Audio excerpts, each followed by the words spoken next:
안녕하십니까. AX 플러스 5G 특화망 융합 세미나를 찾아주신 여러분 반갑습니다. 진행을 맡은 한국방송통신전파진흥원 AI 특화망 사업팀 최국희 주임입니다. 오늘 준비한 주제는 AI 대전환 인프라 5G 특화망 도입 필수 입문 가이드입니다.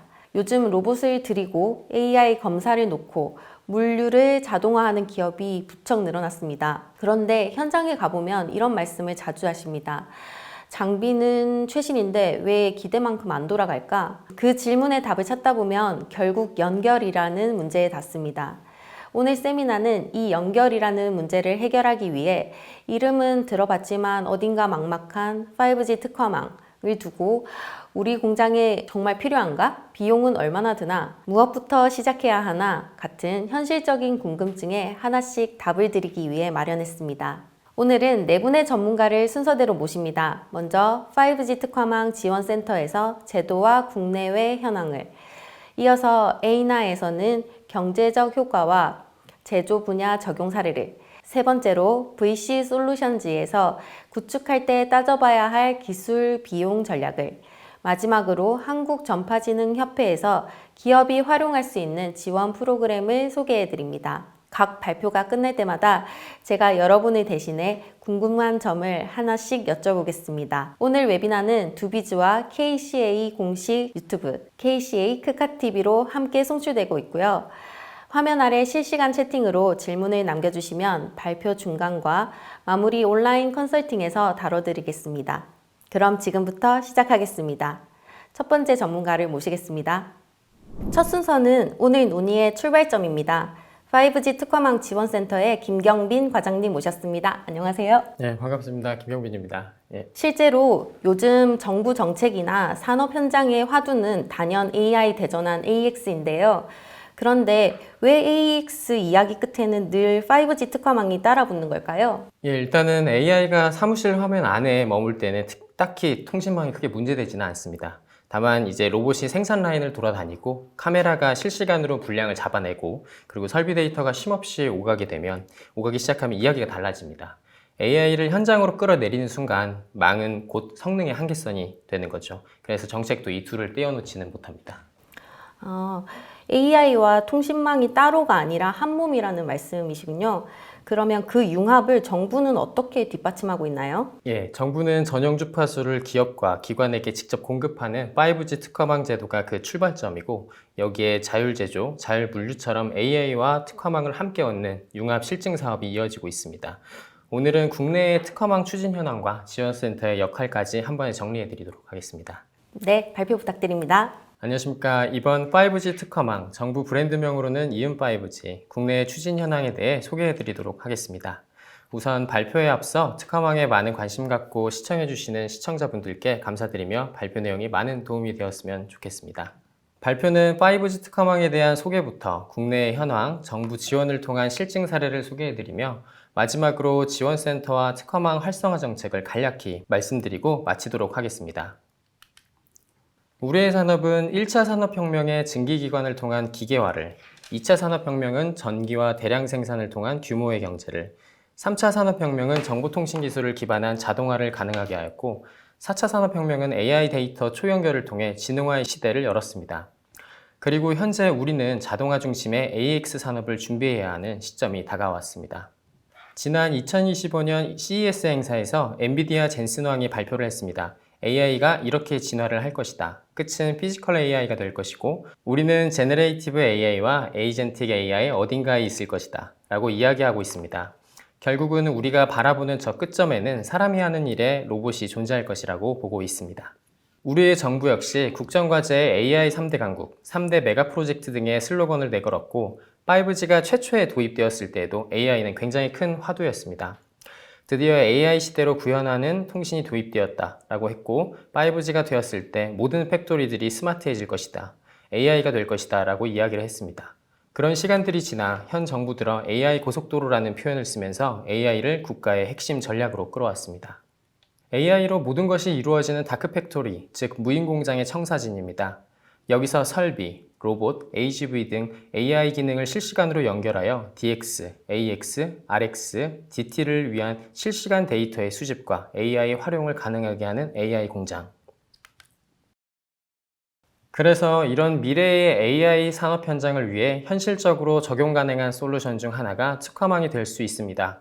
보시는 영상은 요즘 H사가 주가를 뜨겁게 올려준 휴머노이드 로봇이죠. 결국 휴머노이드 로봇이 사람을 대체하며 산업 현장에서 자율적으로 돌아가기 위해서는 실시간 통신을 해야 할 것이고, 로봇끼리의 통신, 로봇이 비전 등 다양한 형태로 수집한 정보를 옆에 있는 다른 로봇에 전달하고, 컨트롤 입장에서 군집화되어 데이터를 전송하고 그 단계들이 굉장히 빠른 속도로 정확하게 이루어져야 한다는 관점에서 본다면 백그라운드의 통신을 유선망으로는 당연히 할 수 없을 것입니다. AX 산업을 위한 요구 조건은 6가지로 보이는데요. 첫째, 앞서 언급한 군집 형태의 로봇이든 개별 로봇이든 움직일 때 고속으로 동작되어야 하고 많은 데이터를 빨리 보내야 되니 주파수 측면에서 넓은 대역폭이 필요합니다. 그리고 지연이 없어야 하며 동시에 접속 가능한 환경에서 굉장히 많은 것들이 안정적으로 돌아가야 합니다. 그러면서 적정 이상의 QoS를 만족하고 양방향적으로 또 정확한 통신, 실시간 통신이 이루어져야 합니다. 산업의 기밀 정보를 위한 보안도 굉장히 중요하죠. 이 6가지 관점에서 봤을 때 특화망은 모든 관점에서 달성 가능합니다. 이에 정부는 국가산업 경쟁력 강화를 위해 전 산업 분야의 디지털, AI 전환 지원 정책을 마련하였습니다. 디지털 전환을 넘어 차세대 기술이 반영된 특화망을 통해 AI 융합 서비스 창출에 새로운 패러다임에 진입하였다 보고 국내 산업의 AI 전환 가속화에 힘을 실을 예정입니다. 5G 특화망 활성화 정책 발표를 통해 정책 지원과 융합 서비스 산업 활성화를 위한 전담기관을 특화망 지원센터를 선정했고, 현재까지 제조부터 물류, 스마트시티, 에너지 등 20여 개 이상의 산업 분야로 확장되어 현재 39개 기업 기관이 111개소를 도입 운영하고 있습니다. 5G 특화망은 대중적인 이동통신사를 통한 서비스가 아닌 건물, 토지 등 특정 구역에서 기업, 기관이 희망하는 맞춤형 서비스 구현이 가능한 5G 네트워크이며, 해외 주요 국가 국제표준화 기구에서는 프라이빗 5G, 로컬 5G, non-public 네트워크 등 특히 5G 기술인 초고속, 초저지연, 초연결이 특징이고, 앞글자를 따서 EM5G라는 정부 브랜드명으로 정책이 마련되었습니다. 이동통신 사업자에게만 허용한 5G 상용망 주파수와 달리 특화망은 다양한 사업자가 4.7, 28GHz 대역의 2개의 대역을 할당받아 사업자가 원하는 융합 서비스를 구축할 수 있는 전용 주파수입니다. 현재는 토지와 건물 단위로 허가를 내주고 있습니다. 또한 공통된 주파수에 따른 간섭 영향에 대응하기 위해 공동사용 이용 지침이 마련되어 있고, 간섭 발생 전 사전 조정 기구가 운영 중에 있습니다. 수요에 따라 3가지 타입 중 하나를 결정하셔야 합니다. 타입 1은 수요처에 한정하여 주파수를 지정받고 타인에게 서비스가 불가능한 자가망 방식입니다. 예를 들어 내 공장 안에서 공장에 있는 로봇들하고 통신만 할 것이다. 내가 직접 깔고 운영 관리하면 타입 1으로 보시면 됩니다. 타입 2와 3는 수요처 혹은 제3자가 기간통신 사업자로 등록하여 주파수를 할당받고 타인을 대상으로 서비스가 가능한 방식입니다. 예를 들어 공장 바운더리 안에서 나와 협력사 그리고 제3자에게 서비스하고자 한다면 타입 2, 운영관리의 편의를 위해 제3자에게 위탁한다면 타입 3로 보시면 됩니다. 그렇다면 상용망과 특화망 그리고 와이파이를 장표로 비교해 보겠습니다. 대중적으로 상용망은 전국적의 불특정 다수를 대상으로 한 B2C 서비스를 주로 하며, 기간통신 사업자는 KT, SKT, LGU+, 세계 사업자가 개인과 기업, 기관을 대상으로 일정 통신 이용료를 받고 서비스를 제공하고 있습니다. 특화망은 특정 구역에서 다수의 기관 통신 사업자가 B2B 서비스를 제공하며 업링크, 다운링크 비율이 고정된 상용망과 달리 다운링크 비율이 월등히 높고 상시 조정이 가능해 로봇과 산업 현장에 어우러지는 다양한 AI 서비스가 가능합니다. 또한 막대하게 발생하는 데이터량에 대해 통신 이용료를 절감할 수 있고 대외 유출 유의가 필요한 사업 기밀 등에 대한 보안성도 확보할 수 있습니다. 와이파이의 가장 큰 장점은 공유기만 설치하면 공짜에 가깝다. 단말이 비싸지도 않습니다. 공장에서 본다면 현재까지 특화망의 경쟁 상대는 와이파이인 것 같습니다. 와이파이와 특화망의 차이를 보면 장표에서 보여드리듯 속도의 차이가 가장 큽니다. 지연 속도의 차이가 그 다음에 따르고 써보셔서 아시겠지만 장비가 많이 물릴수록 느려집니다. 조금만 멀어져도 속도 저하가 심해 중간중간에 AP를 추가 배치해야 합니다. 물론 평균 다운로드 속도도 굉장히 느린 편입니다. 결정적으로 와이파이는 자주 끊깁니다. 일정 좁은 영역에서는 와이파이가 적합하나 범위가 넓어지고 로봇이 많아지며 정확한 시간에 동작해야 하는 산업 현장 관점에서 본다면 비효율적인 망 구성이 됩니다. 보시는 자료는 스맥이라는 회사에서 건설 현장의 안전 및 자동화 업무를 위해 실제 깔아 테스트한 결과물입니다. 같은 영역에서 서비스를 하고 있는데 한쪽은 100여 대의 AP를 필요로 하는 와이파이 상태 영역입니다. 커버하는 면적은 78%, 보시면 군데군데 커버리지가 많이 비어 있습니다.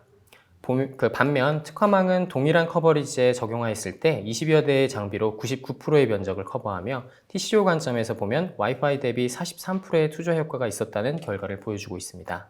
또 하나는 LG전자에서 테스트한 자료입니다. 와이파이로 동작하는 AMR 4대와 특화망으로 동작하는 AMR 7대를 동시에 8주간 운영하였는데 통신이 끊긴 횟수는 와이파이는 1000여 회, 반면 특화망은 단 1회였고 위치를 잃어버린 시간은 와이파이는 6356초, 특화망은 1초로 굉장히 짧은 시간에 위치에 자리 잡았습니다. 로봇은 위치에 복귀하는 거리가 굉장히 중요한데요. 특화망은 로봇이 스스로 위치를 리포팅하는 거리가 0.7m, 와이파이는 4449m로 굉장히 미싱되는 영역이 많다는 결과를 확인하였습니다. 병목 현상은 특화망은 제로, 와이파이는 29건이 발생하였다는 필드 테스트의 결과입니다. 기존의 상용망으로 로봇의 데이터를 운영할 때도 비용적인 차이가 많이 있습니다. 초기의 특화망은 망을 구축해야 하기 때문에 초기 투자 비용이 발생합니다. 이런 초기 비용이 부담스러워 상용망에 접근하시기도 하지만 상용망 데이터 이용에 따른 통신료를 내야 하기도 합니다. FHD를 통해 데이터를 수집하는 로봇이 한 달에 약 2TB 정도를 쓴다고 합니다. 이게 한 달 사용료가 1000만 원에서 2000만 원 한다면 5대에서 6대 운용 시 1억이 넘어가는 막대한 통신 비용이 발생합니다. 그래서 초기 투자 비용 관점에서는 특화망이 좀 더 어려움이 있겠지만 ROI 측면에서 망 사용료 절감은 굉장히 큰 장점이다 라고 말씀드리고 싶습니다. 현재 우리나라는 작년 기준 6개 전 권역에 특화망 도입이 완료되었습니다. 현재 6월 기준 39개 기업기관이 111개소를 운영 중에 있으며 21년 정책 도입 후 60%에 달하는 성장세를 보여주고 있습니다. 국내에서 특화망 운영을 위해 장비 단말을 개발하고 있는 대표 회사들입니다. 참고 부탁드립니다. AI, AX 시대에 특화망은 왜 필요한가를 서두에 말씀드렸습니다. AI 시대에 로봇은 필수이고 이런 모든 관점에서 산업 AX를 위한 특화망은 선택이 아닌 필수입니다. 국내 5G 특화망 정책 추진 경과에 대해 간략하게 설명드리겠습니다. 과기정통부는 국내 산업의 디지털, 인공지능 전환 촉진을 위해 주파수 공급 방안 등의 정책을 발표하였고 기존 상용망 대비 저렴한 사용료, 절차 간소화 등을 통해 진입 장벽을 낮춰 사업자 유입 정책을 추진하였습니다. 22년 특화망 1호 사업자인 네이버 클라우드를 시작으로 특화망 사업은 본격화되었고 사업성 확인을 위한 480억 규모의 실증 사업도 추진하였습니다.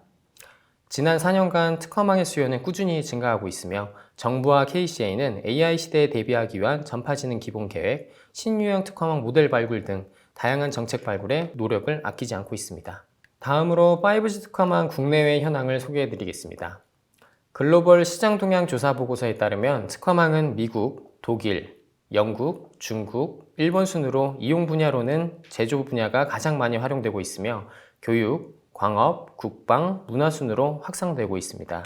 글로벌 특화망 구축수는 표를 보면 알 수 있듯 해외 주요국을 중심으로 산업 분야에 특화망 적용을 지속적으로 확대 중이며 시장은 2022년부터 2034년까지 연평균 39.2% 성장하여 34년에는 75억 달러에 이를 것으로 전망하고 있습니다. 특화망 도입 기업의 가장 큰 고민은 투자 ROI 회수 시점입니다. 실제로 도입한 기업들의 50에서 70% 정도가 6개월 이내에 초기 투자 비용을 회수하였다 응답하였고 90% 이상은 1년, 2년 이내가 100%로 2년 이상이 걸리지 않는다고 조사되고 있습니다. 현재 우리나라는 태동기에서 확산기로 진입하려는 시점인 것 같습니다. 글로벌 대비 구축수가 현저히 저조하긴 하지만 연구 결과에 따르면 현재 111개소와 전망치가 근사한 수치를 보이며 30년까지 생산 유발 효과는 최대 3.9조 원, 부가가치 유발 효과는 최대 1.6조 원, 고용 유발 효과는 최대 1.2만 명으로 전망하고 있습니다. 최근 산업용 네트워크로 51.6%가 와이파이를 이용 중이나 이 중 51.9%는 속도 저하, 품질 등의 문제로 특화망 전환을 검토 중인 것으로 조사되며 네트워크 전환을 검토 중인 것으로 파악되고 있습니다. 이 중 상당수가 특화망을 고려하고 있는 것으로 예상됩니다. 해외 주요국 P5G에 대한 장표입니다. 미국, 영국, 독일, 일본 등 해외 주요국에서는 대한민국보다 앞서 주파수 정책을 마련하였고 다양한 산업 분야의 도입을 확대해 나아가고 있습니다. 대표 사례인 미국 산업계 글로벌 기업인 존디어에서는 전 세계 60개 공장 중 12곳에 특화망을 도입 중이며 향후 5년 내에 공장 장비의 80%를 특화망으로 전환하여 유선 이더넷 의존도를 70%에서 10%로 크게 줄일 계획을 가지고 있습니다. 특히 자율로봇, AGV를 위해 신뢰할 수 있는 고용량 연결을 제공하고 정밀 제조를 위한 실시간 데이터 처리, 와이파이 대비 우수한 이동성과 핸드오프 기능을 특화망 선호 이유로 꼽았습니다. 중국에서는 산업용 개인 5G 네트워크 도입이 2021년 2,300건에서 23년 중반까지 2만 건 이상으로 증가하여 제조, 광업, 물류 등 여러 부문으로 빠르게 확대되고 있다 밝혔습니다. 특히 중국 환흥그룹에서는 사람이 일하기 어려운 광산에 자율주행이 가능한 전기 덤프 트럭을 100대 공급하였고 이를 위해 특화망 네트워크를 활용하였습니다. 우리나라 사례들을 살펴보면 현대자동차에서는 국내 업체 최초로 완성차 생산 공장에 특화망을 구축하여 양산에 적용하고 있으며 특화망을 AMR, AGV에 적용하여 운영비용 절감과 효율성을 극대화하고 있습니다. 보도자료가 나왔는데요. 보스턴 다이나믹스의 사족 보행 로봇이죠. 스팟에 특화망 모뎀을 탑재하고 전용 네트워크를 구축하여 제품에 적용하기 위한 기술 실증에도 들어갔습니다. 인천공항 역시 특화망을 도입하여 스마트 공항을 구축하겠다고 발표하였습니다. 다음으로 정부에서 지원한 실증 사업 일부를 소개해 드리겠습니다. 해당 사업은 노동인구 감소, 다품종 소량 생산 등 고객의 니즈에 신속 대응하기 위해 물류 분야에 특화망을 도입하였고 물류 현장 자동화를 통해 연 1억 4천여만 원에 대한 개선 효과를 나타냈습니다. 현대 미포조선과 HD 현대중공업에서는 크레인 통합 모니터링 시스템을 통해 업무 효율성을 향상시켰고 3D 공정관리 데이터를 자체망으로 운영하여 데이터 비용 절감, 생산성 30% 향상, 공정시간 단축으로 연간 700억 원 절감 효과를 예상하고 있습니다. 롯데월드에서는 관람객에게 실감형 컨텐츠 체험 강화를 위해 VR, AR 기반 어트랙션, 메타버스형 가상 체험 서비스를 제공하고 있고 와이파이 환경에서 구현하기 어려웠던 서비스를 특화망을 통해 안정적으로 지원하고 있습니다. 앞으로 차세대 기술이 반영된 특화망이 나아갈 방향과 유사한 실증 사례입니다. 조난자 발생 시 구조대원분들이 수색이 어려운 구역을 특화망을 통해 실종 수색 지역 범위를 확대하고 정밀한 영상을 받을 수 있게 개선하여 조난자 수색의 골든타임을 확보하는 효과를 보았던 실증 사업입니다. 요즘 전 세계적으로 핫한 캐대언을 서울시에서 드론으로 입체감 있게 표현하는 한강 드론쇼를 들어보셨을 겁니다. 실제로 서울시청에서는 매년 진행 중인 이 드론쇼를 진행함에 있어 와이파이의 문제점을 인식하고 특화망에 대한 전환을 고려 중에 있으며 올해 서울시청에서는 특화망을 통한 사업을 추진 준비 중에 있습니다. 저희 한국방송통신전파진흥원에서는 무선국의 전파 품질 관리를 위해 전국의 대응 체계를 보유하고 있으며 특화망 활성화 지원을 위한 지원센터를 5송에서 운영 중에 있습니다. 지원센터는 도입을 위한 행정, 기술 컨설팅과 다양한 홍보 행사, 제도 개선 연구반을 운영하고 있으며 지원 포털과 협의체를 통해 소통 채널을 보유하고 있습니다. 작년에는 특화망 개요부터 도입 방법, 사례, 유의사항 등을 소개한 가이드라인을 최신화하여 지원 포털을 통해 배포 중에 있습니다. 정부는 AI 시대에 대응하기 위한 주파수 공급 계획인 전파진흥 기본계획을 발표하였고 이를 통해 특화망의 확장을 위한 신규 주파수 발굴 등을 추진 중에 있습니다. 앞서 말씀드렸다시피 특화망은 AI를 통해 산업 전반의 패러다임이 전환할 수 있는 핵심 네트워크 인프라입니다. 이에 정부는 신유형 특화망 모델 발굴을 위한 실증 사업을 추진하였고 올해에는 한국산업단지공단과 함께 춘천산업단지, 창원산업단지의 거점 확장형 즉 이종기업 간 코어를 공유하여 특화망을 확장할 수 있는 신유형 모델을 발굴 중에 있습니다. KCA와 산업단지공단에서 바라보는 AX 산업단지를 위해서 특화망 도입 비용 중 과반을 차지한 코어 비용 절감을 위해 코어 공유형이 적합하다 판단하였고, 이를 통해 입주기업이 특화망을 도입하여 AI를 실현할 수 있는 기회를 창출할 것이라고 보고 있습니다. 앞으로도 과기정통부와 KCA는 국가의 AI 국정과제 기조에 맞춰 특화망 활성화를 위한 다양한 정책을 적극적으로 시행해 나가도록 하겠습니다. 준비한 발표를 마치고 5분 정도 되는 영상 시청하도록 하겠습니다. 거대한 공장 안. 이곳은 AI가 모든 것을 움직입니다. 수천 개의 센서와 로봇, 카메라가 쏟아내는 데이터를 단 한순간의 지원도 없이 주고받는 세상. 이 모든 연결의 중심에 보이지 않는 네트워크가 있습니다. 특정 구역에 맞춤형으로 구축해 사용할 수 있는 AI 시대를 위한 전용 네트워크. 바로 5G 특화망입니다. 이 특화망은 토지나 건물 단위의 한정된 범위에서 데이터를 가장 빠르고 안전하게 처리하며 수요자 맞춤형 지능형 서비스를 구현할 수 있습니다. 이처럼 5G 특화망은 스마트 팩토리, 스마트 시티, 스마트 물류 등 산업 현장과 도시 전반을 AI 기반으로 혁신할 수 있는 4사대의 핵심 인프라입니다. AI가 방대한 데이터를 실시간 분석, 제어하려면 대용량 전송, 초저지원 처리, 높은 보안성이 필요합니다. 하지만 기존 유선망은 설치와 변경에 시간과 비용이 많이 들고 와이파이는 품질 저하와 보안 취약성 문제를 안고 있습니다. 이 모든 한계를 해결하는 해답. AI 활용에 최적화된 전용 네트워크 5G 특화망에 있습니다. 5G 특화망은 유선망 대비 뛰어난 이동성과 확장성, 와이파이보다 안정적이며 보안성이 우수합니다.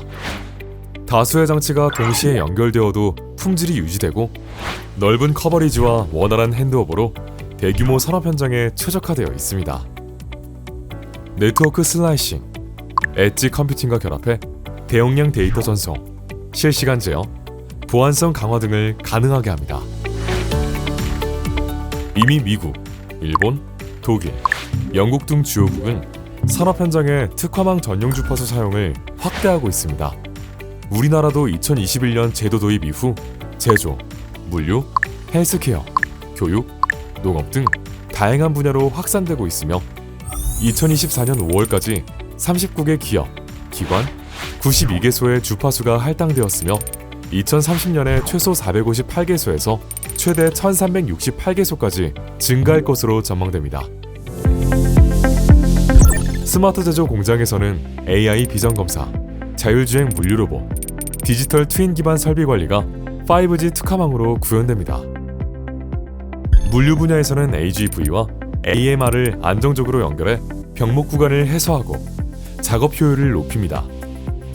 헬스케어에서는 환자 모니터링과 의료 장비 원격 제어, 교육에서는 XR 이북을 통한 실시간 협업형 가상 교실, 농업에서는 드론과 센서를 활용한 정밀 농업이 가능해집니다.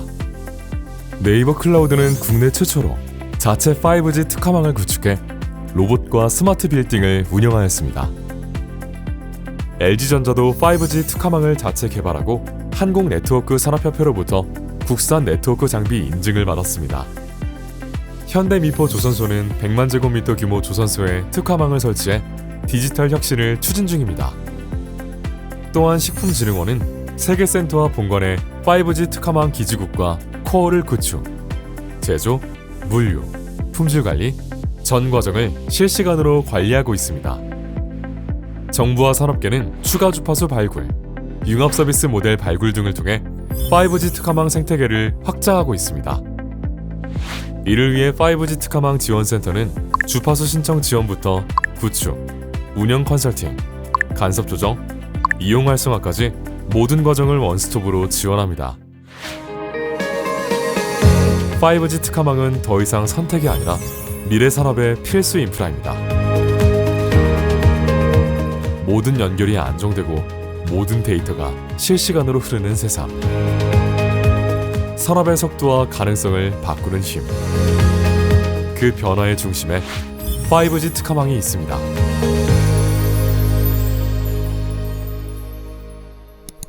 5G 특화망 도입을 위한 도움이 필요하시다면 언제든지 지원센터로 문의 주시기를 바랍니다. 네, 과장님 너무 잘 들었습니다. 요즘 산업단지 AX를 구현하기 위한 핵심 인프라로 5G 특화망이 주목받고 있는데요. 성공적인 산단 AX의 특화망이 어떤 역할과 연계성을 갖는지 궁금합니다. 네, 우선 기존의 특화망은 특정 건물, 토지 단위의 전용망이었다면 저희가 추진하고 있는 코어 공유형의 특화망은 AX 산업단지를 위한 마중물 정책으로 봐주시면 되겠습니다. 산업 현장에는 일자리가 없는 게 아닌 일할 수 있는 사람이 없어서 AI와 로봇이 필수가 되고 있습니다. 하지만 AX를 위한 특화망 초기 투자 비용이 비싸 진입 장벽을 느껴 도입을 꺼려하고 있는 상황입니다. 이에 정부가 진입 장벽을 완화하고자 추진하는 것이 산업단지 내 코어를 공유를 통해서 다수의 이종기업 간 공유하는 모델을 실증하여 산업단지 내 확산하고 결국 저렴한 비용으로 중소기업도 AI를 통한 산업 경쟁력을 확보할 수 있게 될 것입니다. 네, 감사합니다. 결국 AI를 통해 일자리가 소멸하는 것이 아닌 AI를 통해 일자리와 산업을 지켜내는 것이 되겠군요. 다음 순서에서는 경제적 효과와 실제 제조 현장 사례를 짚어보겠습니다. 네, 두 번째 순서는 조금 다르게 A나 산업융합위원장 김태윤님을 모시고 대담 형식으로 풀어보겠습니다. 위원장님, 안녕하세요. 네, 안녕하세요. 네. 오늘은 발표 자료의 4가지 질문을 하나씩 여쭤보면서 이야기 나누겠습니다. 네, 반갑습니다. AI 네트워크 얼라이언스 A나 산업융합위원회 위원장 김태윤입니다. 오늘 이렇게 대담 형식으로 진행하니 저도 기대가 많이 되네요. 편하게 질문해 주시면 5G 특화망이 제조 현장에서 실제로 어떤 경제적 효과를 가져오는지를 핵심만 짚어드리겠습니다. 네. 많은 공장이 이미 와이파이나 유선망을 쓰고 있습니다. 굳이 5G 특화망이 필요할까요? 기존 망으로 AX를 실현하기에는 부족한가요? 결론부터 말씀드리면 다가오는 AI 자율 제조 시대에는 초저지연, 초연결, 이동성이 매우 중요하기 때문에 기존 망으로는 분명한 한계에 부딪히게 됩니다. 이해하기 쉽게 국가교통망에 비유해 보겠습니다. 와이파이가 수많은 차량이 뒤엉켜 언제 막힐지 모르는 일반 국도고 우리가 스마트폰으로 쓰는 5G 상망이 정해진 노선을 도는 고속도로이고 5G 특화망은 오직 특정 산업단지나 공장을 위해 뚫어놓은 전용 고속도로입니다. 현장에서는 이 차이가 극명하게 나타납니다. 공장 안에 돌아다니는 수십 대의 물류 로봇이 구역을 이동할 때 와이파이 환경에서는 통신망이 A 공유기에서 B 공유기로 전환되는 핸드오브 구간에서 로봇이 길을 잃고 멈춰버린 일이 종종 발생합니다. 로봇 하나가 멈춰버리면 전체 공정의 병목 현상으로 이어지죠. 하지만 5G 특화망은 완전히 분리된 전용 주파수이고 지연 시간이 10에서 20ms로 극히 짧고 신뢰성은 99.9999%에 달해 이런 끊김 현상이 원천적으로 차단됩니다. 그렇다면 전용망이 현장에 구축되었을 때 구체적으로 어떤 이점을 제공하며 글로벌 선도 기업들은 이를 어떻게 활용하고 있을까요? 5G 특화망은 더 빠르고 더 안정적이며 더 안전하고 더 유연한 지능형 공장을 만들기 위한 전용 통신망입니다. 우선 전용 주파수를 사용하므로 공장이 밀집한 국가산업단지 내에서도 주변 기기와의 전파 간섭이 완벽히 차단되어 24시간 안정적인 생산 라인 운영이 가능해집니다. 또한 초저지연 통신을 통해 작업자에게 위험 상황이 발생했을 때 중앙 AI가 로봇이나 중장비 설비를 0.01초 만에 즉각적으로 멈추게 하여 중대 산업 재해를 예방할 수 있습니다. 여기에 수십 대의 고화질 카메라에서 촬영되는 대용량 영상 데이터를 지연 없이 전송함으로써 실시간 불량 감사를 원활하게 수행할 수 있으며 외부 인터넷망과 완전히 분리된 폐쇄망으로 운영되어 기업의 핵심 설계도나 생산 데이터가 유출될 해킹 위험도 원천 봉쇄합니다. 더불어 복잡한 유선 통신선 공사 없이 무선으로 설비를 연결하기 때문에 시장 수요에 맞춰 생산 라인 배치를 자유롭게 바꿀 수 있고 더 나아가 가상 공장 시뮬레이션이나 휴머노이드 로봇 등 다가올 미래 기술을 현장에 즉각 도입할 수 있는 든든한 디지털 인프라가 됩니다. 이미 글로벌 산업계는 발빠르게 움직이고 있습니다. 미국 테슬라는 텍사스 기가팩토리에 휴머노이드 로봇 전용 공장을 지으며 수많은 로봇을 군집으로 제어하기 위해 5G 특화망을 선제적으로 깔았고, 일본은 심각한 국가적 구인난을 해결하기 위해 하네다 공항에 로봇을 투입해 수화물 처리 실증을 진행하고 있습니다. 중국은 차이나 유니콘과 차이나 모바일, 레주 로보틱스가 5G 어드밴스드 업링크 최적화 환경에서 휴머노이드 로봇을 원격 제어하며 물류 협업을 시연하고 있으며, 독일 도이치텔레콤은 와이너리, 즉 포드밭이라는 야외 환경에서 독일의 5G 특화망이 5G 캠퍼스와 엣지를 결합해 자율 농업 로봇을 실증했습니다. 영국 MTC와 버라이존은 5G 스마트 팩토리 테스트베드를 운영 중이고, 이탈리아 오렌지와 로보티닉은 발렌시아 물류창고와 자동차 부품 공장에서 실내외 AMR 자율주행과 원격 모니터링을 실증하고 있습니다. 이렇게 5G 특화망 기반 피지컬 AI는 로봇, AMR, 설비, 센서를 실시간으로 연결해 스마트 공장의 자율화와 현장 최적화를 구현하고 있습니다. 우리나라도 서둘러 전용 인프라를 확충해야만 글로벌 제조 패권 경쟁에서 살아남을 수가 있습니다. 사실 대표님들이 가장 궁금해하는 부분일 겁니다. 5G 특화망, 결국 비용 아닌가요? 저는 5G 특화망은 수익형 인프라라고 말씀드리고 싶습니다. 5G 특화망은 단순히 통신 속도를 높이자는 차원이 아니라 지능형 공장은 완성하기 위한 필수 기반 인프라를 제공하는 것입니다. AX 2.0 시대 AI와 5G 특화망으로 완성하는 지능형 공장을 가속하는 세 가지 핵심 엔진을 말씀드리겠습니다. 첫째는 산업단지 AX와 5G 특화망 구축의 의무입니다. 공장을 AI 기반으로 전환하는 핵심 인프라이자 단순 통신망이 아니라 생산성 혁신 프로젝트로 접근해야 합니다. 둘째는 입주 기업 관점의 비즈니스 효과입니다. 5G가 꼭 필요한 업무부터 선정하고 운영, 보안, 책임 주체를 결정하며 초기 비용과 유지비를 함께 분석해 생산성의 향상 효과를 검증하는 것이 매우 중요합니다. 셋째는 인프라 운영, 기술, 관점의 실행축으로 공장 환경에 맞는 정밀 설계와 기업별 통신 분리 구성, 향후 확장을 고려한 설계가 뒷받침되어야 합니다. 다가오는 AX, 즉 AI 전환 시대에 지능형 공장을 가속하는 핵심 엔진으로 보셔야 합니다. 많은 분들이 통신 장비를 사는 초기 비용만 생각하시는데 유지비 절감과 생산성 향상 효과를 종합적으로 분석해 비즈니스 효과를 검증해야 합니다. 기존의 낡은 인프라를 유지했을 때 발생하는 불량률과 설비 고장으로 인한 기회 비용이 훨씬 더 크기 때문입니다. 나아가 우리 공장 환경에 맞는 정밀한 통신 설계와 향후 확장을 고려한 실행이 뒷받침된다면 이는 단순한 매몰 비용 지출이 아니라 기업의 이익으로 직결되는 명확한 수익형 인프라로 전환됩니다. 그러면 구체적인 수치나 데이터가 있을까요? 네, 한국산업단지공단이나 에트리의 공신력 있는 분석을 보면 그 효과가 수치로 증명됩니다.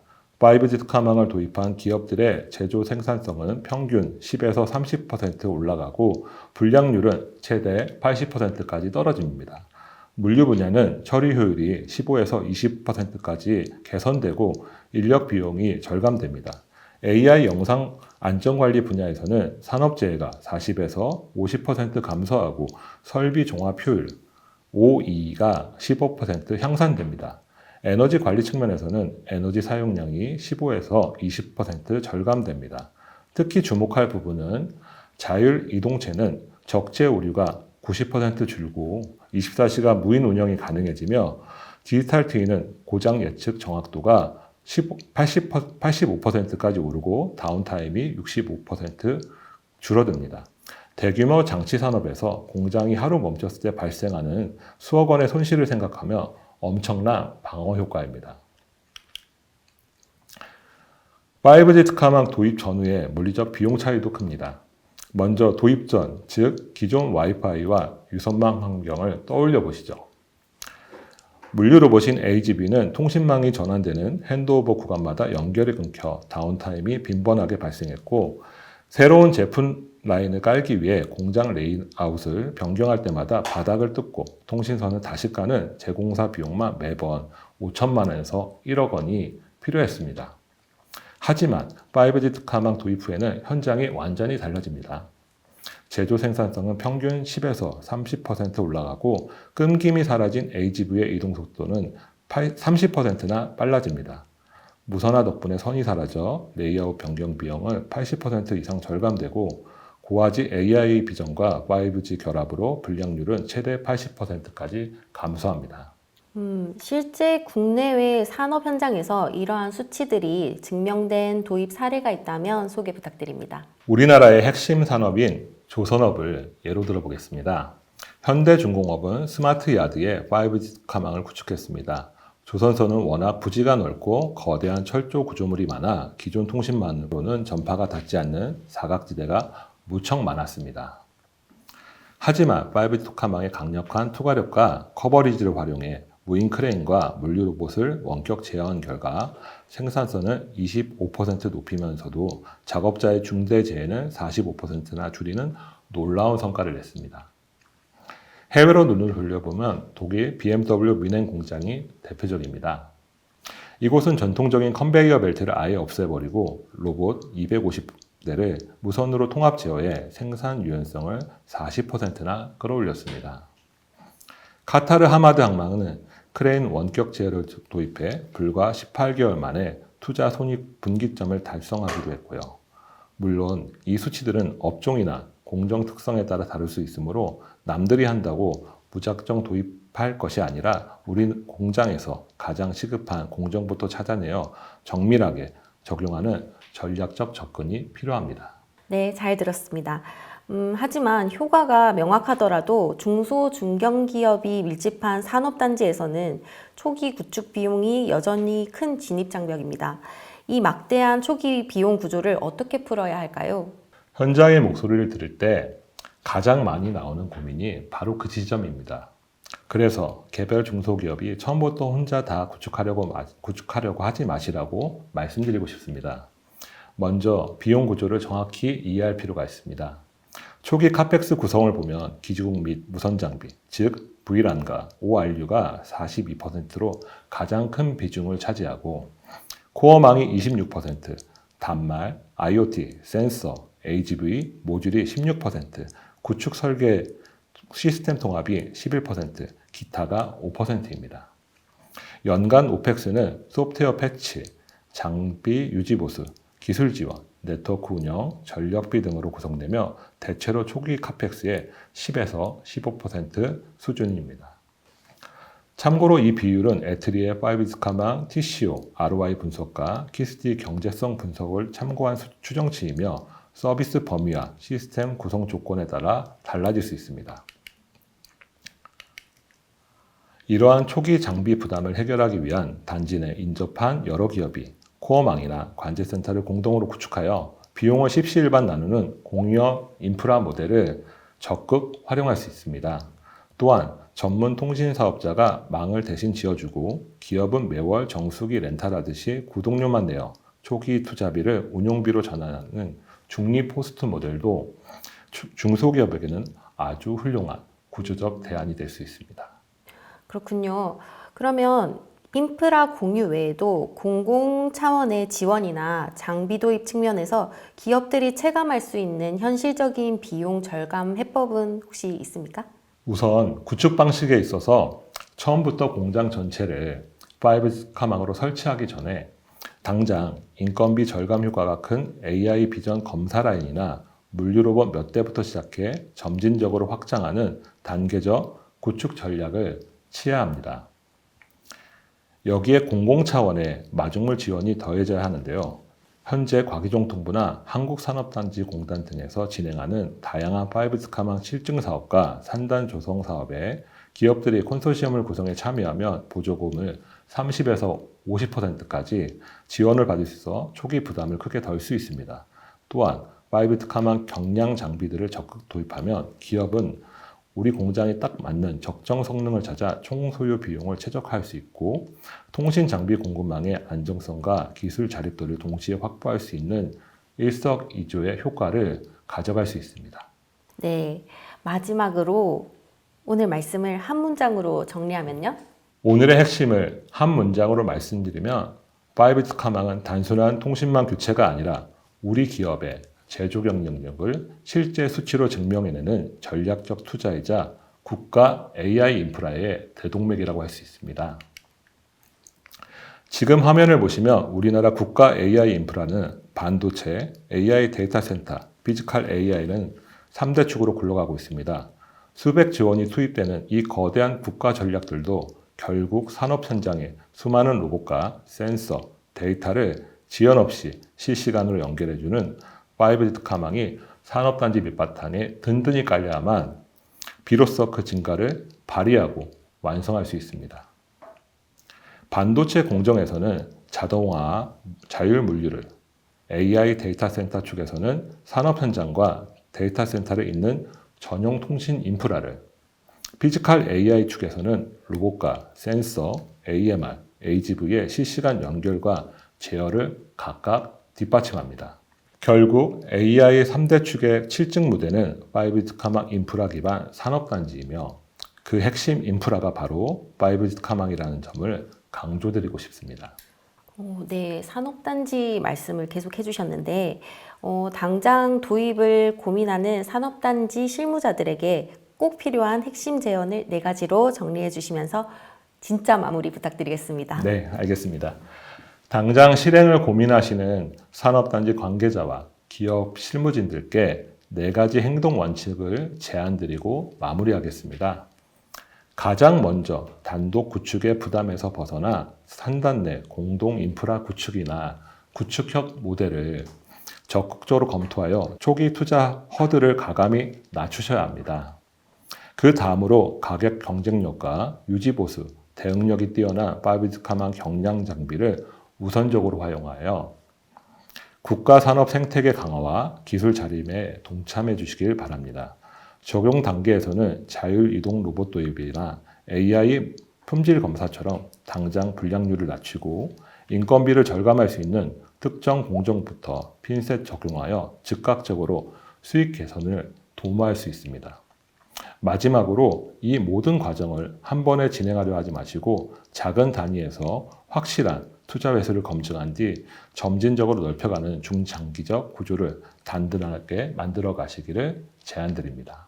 네, 대담으로 들으니까 훨씬 와닿습니다. 감사합니다.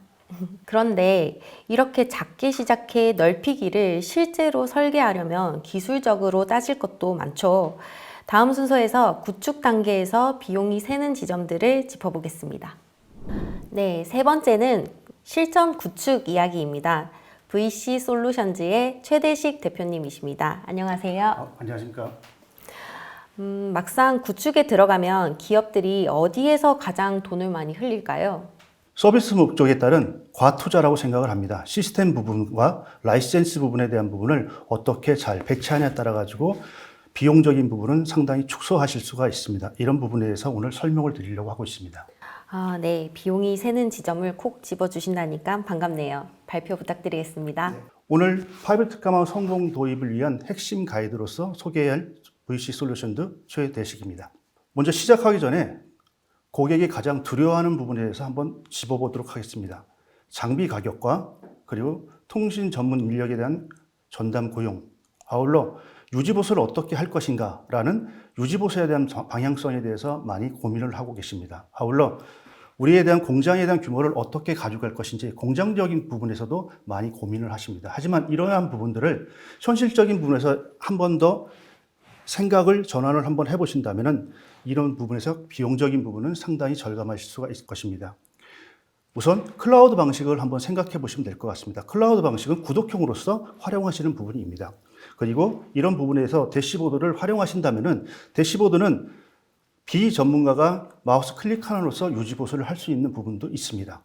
이런 부분이 어떻게 보면 1차, 2차, 3차의 유지보수의 체계에 대한 부분으로서 상주 인력 없이 유지보수를 할 수 있는 체계적인 방법 중에 하나가 될 것입니다. 아울러 서비스 목적이라는 부분이 가장 중요합니다. 이런 부분들을 현장에서 어떠한 동선을 가지고 어떻게 서비스할 것인지 그리고 POC라는 단계를 통해서 서비스 목적에 맞는 커버리지에 따른 성능이나 지표를 가지고 가시는 게 되게 중요합니다. 이런 부분에 대해서 설명을 좀 하도록 하겠습니다. 제가 이번에 준비한 장표는 토탈 4가지로 구성되어 있습니다. 기술 장벽을 낮추는 부분과 그리고 비용을 절감하는 전략, 그리고 도입에 따라서 도입의 단계를 1단계부터 2, 3, 4단계까지 나눠서 생각하신다면 그 단계 속에는 비용을 절감할 수 있는 부분이 충분히 있습니다. 이런 부분을 어떻게 가져갈 것인지, 그리고 마지막으로 현실적 부분에서 OEM 관련된 운영에 대한 유지보수를 어떻게 갈 것인지 그 전략적인 부분에서 한번 말씀드리도록 하겠습니다. 처음에는 기술적인 장벽을 낮춰라. 이 부분에서 말씀을 드려보겠습니다. 가장 키가 되는 부분은 비즈니스 목적에 맞는 기술적인 부분을 도입하는 부분입니다. 이런 부분들을 어떻게 도입을 할 것인가, 도입하는 부분에 대해서 설명을 좀 드리도록 하겠습니다. 첫 번째, 비즈니스 목적을 가져가신다 하면은 높은 데이터 전송률이나 커버리지, 이에 따라서 고화질이나 스트리밍이나 AV, VR, 대용량 파일 전송을 할 수 있는 초고속 모바일 광덕이라는 서비스 모델이 있을 것입니다. 아울러 1ms 수준에 대한 무선에 대한 지연, 아울러 또한 99.999%에 대한 신뢰성을 가진다면 이러한 부분들은 자율주행이나 원격, 스마트 팩토리에 대한 대용량, 산업 자동화에 대한 꼭 필요한 기술이 되겠습니다. 이런 부분에 대한 비즈니스 모델. 다른 한편으로서 넓은 커버리지, 즉 스마트 미터나 센서, 네트워크, 스마트 시티, 농업 관련된 대규모 IoT에 대한 부분입니다. 즉 이런 세 가지에 대한 목적을 먼저 정립을 하시고 특화망이라는 부분을 가져가신다면 어디에 어떠한 서비스를 어떻게 할 것인가라는 부분이 고객적인 입장에서는 명확해질 것입니다. 그런 부분들을 먼저 고려해 주시는 게 좋을 것 같습니다. 그렇다고 하면은 이런 부분들을 어떻게 할 것인가라는 부분 중에 하나가 특화망 같은 경우는 두 가지 주파수 밴드를 사용하고 있습니다. 4.7GHz에 대한 서브6 덱과 28GHz에 대한 밀리미터 웨이브에 대한 부분이 있습니다. 각각의 특성을 좀 찾아보신다고 하면은 4.7GHz는 넓은 커버리지라는 부분, 철제에 대한 신호에 대한 도달이 좀 많아지는 부분도 있습니다. 그리고 환경적인 부분에서 따지면 스마트 팩토리나 물류창고, 일반 시설에 대한 부분으로서 약 85%는 4.7GHz로 충분한 부분이 되어 있습니다. 즉 여기에서 생각해 보셔야 될 부분이 4.7GHz로서 충분한 커버리지나 용량, 그리고 서비스 모델에 대한 부분이 가능하다 하면은 4.7GHz를 사용하시는 것이 좋다고 말씀드립니다. 무작정 28GHz 좋다고 해서 28GHz를 선호하신다고 하면은 그만큼에 대한 예산이 낭비될 것입니다. 그렇다고 해서 28G를 사용하지 말라는 부분은 아닙니다. 오픈 스페이스나 대용량 데이터, 특수 목적에 대한 부분은 28G를 사용하셔야 됩니다. 이런 부분들을 고려하셔서 28G 아니면 4.7G를 선택하시는 것이 상당히 하겠습니다. 계속하면 되나요? 네네네네. 이런 부분에 있어서 4.7GHz나 28GHz를 어떻게 선택하느냐의 방향성에 따라 가지고 서비스에 대한 코스트는 분명히 낮출 수가 있을 것입니다. 다음 장표에서 한 번 더 설명드리도록 하겠습니다. 네트워크 아키텍처를 보면 두 가지 패턴이 있습니다. 특화망이라는 부분과 아니면 통신사 인프라를 공유하는 부분이 있습니다. 여기서 주가 되는 부분은 통신사의 인프라를 공유하는 부분이 아닌 특화망 자체로서 데이터의 외부 유출이나 보안, 그리고 통제권, 커스터마이징 이런 부분들을 가지고 특화망에 대해서 설명을 드릴 수 있도록 하겠습니다. 이 장표는 참고용으로 한번 참고해 주시면 감사하겠습니다. 그럼 본격적으로 비용을 절감할 수 있는 4대 전략에 대해서 한번 설명을 드리도록 하겠습니다.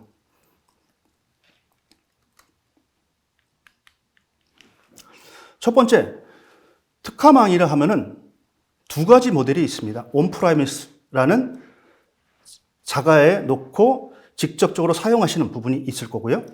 또 한편으로서는 클라우드 구독형이 있습니다. 온프라미스 방식이라면 5G 코어 장비를 전체적으로 로컬에 세팅하시고 그에 대한 전용 서버나 스토리지 네트워크를 구축하는 부분입니다. 이렇게 하게 되시면 초기적인 비용은 상당히 많이 들을 수가 있습니다.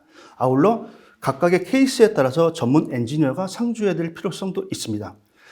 아울러 주기적으로 사용함에 따라서 하드웨어가 노화되면서 교체 부분도 발생할 수 있습니다. 이렇게 되게 되면 초기 비용이 상당히 많이 들어갈 수가 있습니다.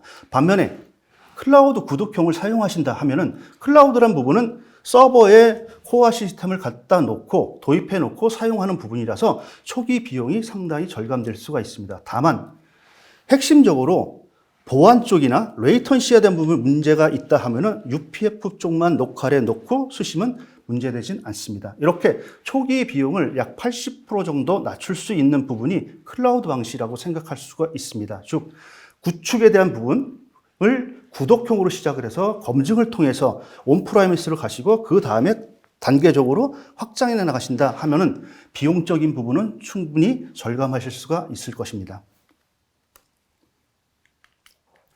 다음은 인프라 관련된 부분과 라이센스 관련된 부분에서 설명을 좀 드리도록 하겠습니다. 전체 공장에 대해서 5G로 덮지 마라.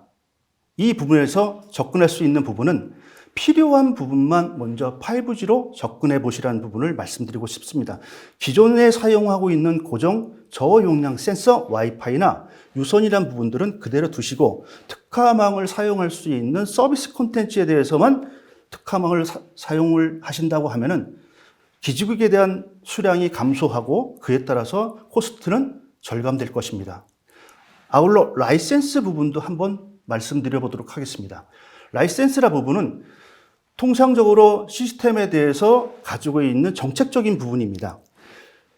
통상적으로 완지 아니면 1000유의 아니면 1만 가입자나 텐지 이렇게 큰 볼륨에 대한 라이센스로 구성되어 있습니다. 하지만 특화망을 처음에 도입하시는 고객의 입장에서는 가입자가 100가입자 아니면 200가입자 상당히 작은 숫자부터 시작을 하십니다. 그렇다고 하면은 라이센스에 대한 부분을 굳이 처음부터 크게 가지지 마시고 슬리파 하셔가지고 소형화 가시라는 부분을 언급드리고 싶습니다. 즉 500가입자면 500가입자, 100가입자면 100가입자 시작을 해서 그 부분을 검증 후 라인업을 통해서 확장해 나가시고 그 다음에 전사적으로 가시라는 부분. 이렇게 되면은 라이센스가 초기에 들어가는 비용이 상당히 절감될 것입니다. 즉 라이센스에 대한 슬리퍼를 한번 권고드리는 바입니다. 다음은 기존에 설명드렸던 바와 같이 비슷한 부분입니다. 하이브리드 망 설계에 대해서 한번 생각해 보시라고 말씀을 드리고 싶습니다.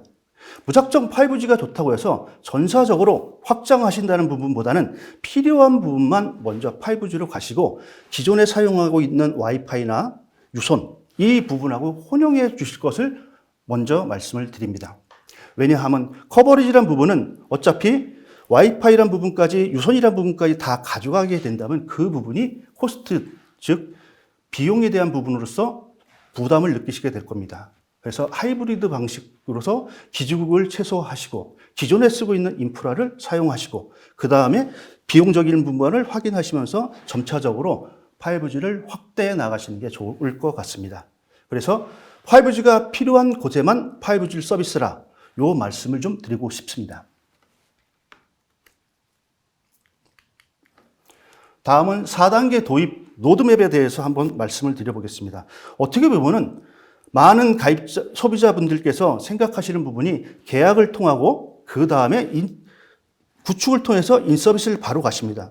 그 중간 단계에 문서화되어 있는 부분은 RFP나 RFI, 구축을 어떻게 할 것인지 이런 부분들을 고려하지 않습니다. 즉, 각 단계의 어떠한 부분을 체크를 하시면은 실전에서 그만큼에 대한 코스트는 다운되실 수 있습니다. 각 부분에 대해서 어떤 부분을 체크하실지 한번 살펴보도록 하겠습니다. 첫 번째 RFI입니다. RFI는 벤더사에게 RFI를 전달해서 나에 대한 사업 볼륨이 이러이러하다라는 부분을 알리는 단계입니다. 그렇다고 하면은 이 단계에는 환경적인 요소와 현장적인 요소 그리고 서비스 요구사항이 무엇인지 아울러 연동 대상이 무엇인지라는 부분들을 명확하게 기입하고 그 부분을 공유할 필요가 있습니다. 왜냐하면은 환경적인 부분은 각각의 서비스마다 서비스 콘텐츠마다 다 다릅니다. 그래서 환경은 어떻게 되어 있는지 그리고 디바이스는 어떤 식으로 운영할 것인지 와이파이와 유선은 어떻게 혼용할 것인지 이런 부분들 주파수 간섭은 있을 것 같다 이런 부분들을 한번 확인해 보시고 이런 부분들을 가지고 서비스 요구사항을 한번 정리해 보십시오. 단말에 대한 요구 수량 우리 쪽에서 사용하신 고객 입장에서는 단말을 몇 가입자 정도 쓰겠다. 1년 후에 초기에는 얼마나 쓰시고 1년 후, 3년 후는 어떻게 가겠다. 그리고 동시 가입자 수는 어느 정도 되겠다. 그리고 동시 가입에 따른 서비스 콘텐츠가 있을 것이고 그에 따른 업다운 비율은 어떻게 되겠다. 이런 부분. 그리고 트래픽에 대한 부분으로서 트래픽에 대한 레이턴시라는 부분이 있을 것입니다. 그 레이턴시라는 부분을 우리 서비스에서는 어느 정도 확보를 해야 된다. 이런 부분들을 연계해 주시는 게 같습니다. 아울러 각 소비자분들이 가지고 있는 각사마다 가지고 있는 연동 시스템이 있을 것입니다. 그 시스템을 특화망에 접목시켰을 때 가능한지 이런 부분들을 알리는 부분이 필요할 것 같습니다. 즉 API는 어떻게 할 것이고 현장에 대한 제어는 어떻게 할 것이고 데이터 보안은 어떻게 할 것이고 향후에 디지털 트윈에서 전망적인 부분은 어떻게 갈 것이다. 이런 부분들을 명확하게 RFI에 가져갔으면 좋겠습니다. 만약에 이 RFI에 이런 부분이 없다고 하면은 벤더사들이 가지고 있는 통상적인 RFI에 대한 기준치하고 고객이 가지고 있는 그 RFI의 기준치에 대한 갭은 분명히 있을 겁니다. 그 갭만큼 비용이 추가로 발생을 할 것입니다. 갭을 줄이는 만큼 비용은 절감될 수 있습니다. 다음은 RFP에 대해서 말씀드려 보도록 하겠습니다. 어떻게 보면 RFP가 시스템을 도입하고 고객에서 인서비스를 하시고 그리고 운영 유지보수를 하시면서 가장 중요한 단계라고 생각을 합니다. 표준을 어떻게 가져갈 것인지, 커스터마이징을 어떻게 할 것인지, 성능에 대한 부분을 어떻게 할 것인지, 그리고 서비스 레벨을 어떻게 정립할 것인지 이런 부분들을 명확하게 RFP에 적시해 놓지 않는다면 향후에 벤더사 아니면 기간통신사업자 간에 상호 간에 서로 간에 불미스러운 일이 발생할 수가 있을 것입니다. 이런 부분들을 명확하게 기입을 하시면은 향후에 무슨 일이 발생한다 하더라도 고객이 원하는 방향으로 그 기득권을 가져가실 수가 있을 겁니다. 즉, 표준이란 부분은 어떻게 보면은 장비에 대한 독점권을 벤더사에 줄 수도 있지만 이 부분을 명확하게 RFP에 기입을 하신다면 장비에 대한 부분도 유용성 있게 폭넓게 상호 협력하면서 사용할 수가 있는 부분도 있을 거고요. 커스터마이징이라는 부분도 동일합니다. 기업에 대한 서비스를 하실 때 목적적 부분이 상당히 다 다릅니다. 그 부분을 어떻게 가져갈 것인지 이런 부분들이 커스터마이징이 되어야 합니다. 단적으로 예를 들어 설명을 좀 드린다면 자동차를 특화망으로 서비스 하시는 부분하고 냉장고에 대한 부분을 하시는 부분들은 각각의 서비스 레벨이나 리ኳ이어먼트가 다를 것입니다. 그 부분을 어떻게 정립하느냐 이런 필수 항목이 RFP에 들어가서 커스터마이징하는 부분이 가장 중요할 것 같습니다. 성능이란 부분도 지표를 명확하게 가져가셔야 될 것 같습니다. 엔드-투-엔드에 대한 레이턴시라는 부분이 있을 거고요. 그리고 최대의 셀 용량이라는 부분이 있을 거고요. 업다운이나 비율이 있을 겁니다. 이런 부분들을 RFP에 명기를 하셔가지고 이에 대한 부분을 만족도를 하셔야 된다라는 부분을 고객의 입장에서 벤더사에 알려주시면 좋을 것 같습니다. 이렇게 하셔야지 벤더사에 종속되지 않고 고객의 힘으로 고객의 시스템을 만들 수가 있습니다. 다음은 POC 단계에서 한번 설명을 드리도록 하겠습니다. POC는 핵심적인 부분으로서 최소 장비를 가지고 킬러 서비스를 먼저 가지고 서비스를 한번 검증하는 보는 부분입니다. 킬러 서비스라 하면은 초고속, 초신뢰, 초지연의 부분으로서 특화망에서만 서비스할 수 있는 특화망만의 유스 케이스를 가지고 확인하시는 게 좋습니다. 이렇게 유스 케이스를 가지고 먼저 커버리지를 한번 검증해 보시고요. 성능을 검증해 보시고 지연이란 부분을 검증해 보시고 그리고 시스템에 대한 안정성이나 연동성을 한번 검증해 보실 것을 말씀드립니다. POC 단계를 무시하시고 처음에 초기에서 도입을 해서 POC를 배제하고 인서비스를 하신다고 하면 향후에 자기가 생각하는 고객이 생각하는 커버리지나 성능이나 시스템 연동에 문제가 있을 수도 있습니다. 이런 문제점을 사전에 방지하고 사전에 체크할 수 있는 부분이 이런 POC 단계입니다. 그래서 시스템을 도입하신다 하면은 이 POC 단계만큼은 꼭 하셔가지고 소비자 이 권리를 찾아보시면 좋을 것 같습니다. 이 단계를 하시면서 전사적으로 투자 계획을 세우실 거고 투자 계획에 맞춰가지고 코스트는 다운될 수도 있습니다. 다음은 운영 관리에 대해서 한번 말씀을 드려보겠습니다. 운영 관리를 하면 처음에는 자사가 운영하실 수도 있고 기간통신 사업자에서 맡길 수도 있습니다. 하지만 그 부분을 페이지 1, 2, 3로 해서 일정한 기간을 두고 계획을 세워서 가신다 하면은 향후에 자사가 갖고 있는 자사만의 대시보드를 이용해서 운영체제를 가져갈 수 있습니다. 즉, 첫 번째는 도입 후 일선 자가 운영을 시작을 해보시면 될 것 같습니다. 기본적인 거로 시작을 해서 NMS 대시보드에 대한 운영이나 기본적인 단말 등록 삭제, 아니면 기본적인 장애 관리라는 부분들을 한번 모니터링 해보고 실천을 한번 옮겨보시고요. 그 다음에는 2선 원격을 통해서 1차에서 조금 더 딥한 기술적인 부분에 대한 부분을 원격 관제를 통해서 한번 기술 지원을 받아볼 수 있는 여건을 만들어 보시는 게 좋을 것 같습니다. 마지막으로는 자립형으로서 원격, 자기와만이 운영이라는 부분과 원격이라는 부분을 통합해서 자립할 수 있는 여건을 가지고 가시면 될 것 같습니다. 다만 여기에서 가장 중요한 거는 계약서상에 어떻게 명기가 되어 있느냐, 계약 조항이 굉장히 중요할 것 같습니다.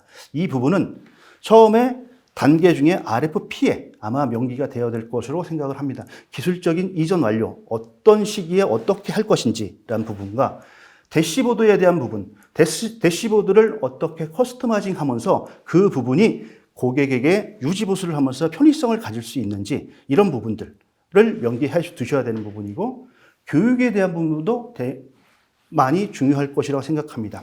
교육적인 부분을 어떻게 가져갈 거고 계획은 어떻게 할 것이고, 이런 부분들을 RFP상에 명기해서 운영체계를 가지고 가시는데 문제가 없도록 만들어 주신다면 향후에 자가 운영을 하시는데 크게 문제는 없을 것입니다. 그리고 이러이러한 기술적인 부분을 체크하시는 부분이 코스트 다운의 명확한 기준이 될 것입니다. 다음은 현실적인 OEM 관련된 전략에 대해서 말씀을 드려보겠습니다. 지금까지는 기술적인 부분에서 언급을 드렸습니다. 그러면 망에 대한 문제점이 발생할 때 어떻게 할 것인가? 현실적인 부분을 한번 체크해 보도록 하겠습니다. 우선적으로는 가장 크게 목적을 둬야 될 부분은 상주 인원 없이 운영체계가 가능하도록 만들어 놓으시는 게 가장 중요합니다. 이렇게 가셔야지 향후에 운영 유지보수에 대한 비용이 크게 절감될 수가 있습니다. 이렇게 하시려면 일선에서 내재화라는 부분이 가장 중요합니다. 여기에는 전에 말씀드린 것처럼 NMS 대시보드를 활용하는 부분입니다. NMS 대시보드가 어떻게 구현되고 어떠한 부분을 해결해 줄 수 있는지, 이게 가장 중요합니다. 이 부분은 RFP상에 정확하게 명기된 부분, 그리고 내가 원하는 NMS를 꼭 만들어 놓으셔야지만이 단말의 등록이나 원격 지원, 그리고 알람, 기본적인 문제점을 대시보드 안에서 모든 게 다 해결할 수가 있습니다. 이렇게 되면 인건비는 최소화될 수 있습니다. 두 번째로는 온라인 원격 관제입니다. 1선에서 못하는 기술적인 부분을 2선에서 진행하신다 그러면 관제에 대한 비용은 월 비용은 부과될 수 있습니다. 하지만 이 비용은 어느 일정 수준에 대한 부분으로서 가져가시고 이 로드맵상에서 향후에는 일선에서 다 처리할 수 있도록 해주시면 될 것 같습니다. 3선에서는 정비사에 대한 백업 관련된 서비스 레벨에 관련된 부분입니다. 이 부분에 대해서는 장비에 대한 유지보수 관련된 부분으로서 하드웨어 결함이 있을 때 어떻게 할 것인지, 그리고 3GP 규격 베이스가 릴리즈 됐을 때 어떻게 할 것인지, 그리고 버그가 발생했을 때 어떻게 할 것인지, 그리고 폼웨어 업데이트는 어떻게 할 것인지, 이런 부분들은 연간 유지보수를 하면서 이 부분에 적시를 해주시면 될 것 같습니다. 다음은 자가망과 기간통신사업자 망에 대해서 간략하게 소개 한번 드리도록 하겠습니다. 자감은 자기가 자기 회사에서 운영을 하는 부분이 되어 있습니다. 그리고 기간통신사업자는 기간통신사업자를 이용하는 부분. 비용적인 부분에서는 월등히 자가망이 훨씬적으로 좋습니다. 그래서 운영을 하시는 운영체계에 대한 부분으로 가실 때 첫 번째는 POC를 통해서 1년 정도는 기간통신사업자를 통해서 노하우를 전수를 좀 받으시고, 그 노하우를 받은 걸 갖고 2차에서 하이브리드 방식으로 해서 와이파이나 유선이라는 대한 부분을 확장하시면서 확장에 대한 부분을 가지고 자가망으로 전환을 해보시고, 그 다음에 전사로 확장을 해보시면 될 것 같습니다. 즉, 처음에는 기간통신사업자 임대로 해서 그만의 노하우를 배우시고, 그 다음에 기간통신사업자와 자가망을 통해서 자가의 운영을 통해서 운영체계를 가져가시고, 향후에는 자가 운영체제로서 검토해 보시면 비용적인 부분은 상당히 절감될 것으로 생각합니다. 여기에서 한번 매트릭스 구조로서 특화망에 대한 부분을 한번 만들어 봤습니다. 고객사 입장에서 우리 회사가 특화망을 어떤 부분을 갖고 어떻게 하겠다라는 부분들을 한번 선택하는 항목이 되어 있습니다. 보안에 대한 민감도가 상당히 높다, 아니면 예산이란 부분이 요만큼 아니면 적은 볼륨으로 있다, 많게 있다, 이런 부분들을 판단해 보시고요. 그리고 저지연에 대한 요구사항, 우리가 서비스하려는 목적에 대해서는 레이턴시라는 부분은 크게 문제되지 않는다, 아니면 굉장히 중요하다라는 부분들을 요구사항을 명확하게 한번 가져가시고요. 운영체계란 부분입니다. 비용적인 부분이나 이런 부분들이 우리 회사에는 크게 문제되지 않는다. 그러면 이 부분을 기간통치사업자에 맡긴다. 그렇지 않다. 우리 쪽에서는 자가망으로 가져가야 된다. 이런 부분들을 한번 확인해 보시는 게 좋을 것 같습니다. 다음으로서는 주파수 관련된 부분입니다. 특수 목적의 데이터나 서비스, 콘텐츠를 가지고 가신다면 28G를 선호하시는 게 맞습니다.